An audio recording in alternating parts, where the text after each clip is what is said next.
იყო სოფლის კაცობის მხარდაჭერით საკუთარი სახსრებით აუგიათ 60-ოთახიანი სასკოლო შენობა. მისი გახსნა მოხდა 1878 წელს. სკოლის პირველ მასწავლებლად მიუწევიათ ქირისწყალი გიმნაზია დამთავრებული ილიკო მენთიშაშვილი. გიორგი წმინდის სკოლაში მიიღეს დაწყებითი განათლება ლენტო და სოლომონ პუვლისაშვილებმა. სკოლას დიდ ყურადღებას აქცევდა ქართველთა შორის წერა-კითხვის გამავრცელებელი საზოგადოება, რომელიც უფასოდ აგზავნიდა ქართული სახელმძღვანელოების და სხვა სახის ინვენტარებს.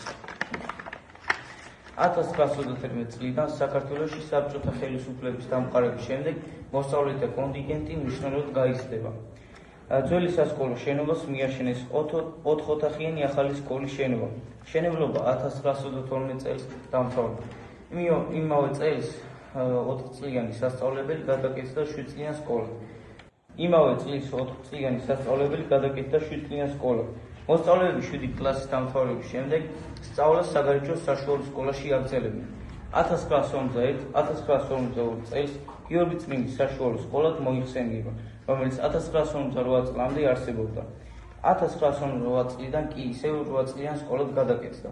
1956 წელს აშენდა ახალი სასკოლო შენობა, სადაც მოსწავლეები დღემდე საშუალო განათლებას ეუფლებიან. სოფელი გიორგი წმინდა ერთ-ერთი უძველესი სოფელია გარე კახეთში. სახელწოდება გიორგი წმინდა მეოთხე საუკუნიდან მოდის. თუ რა იქა მანამდე სოფელს უცნობია.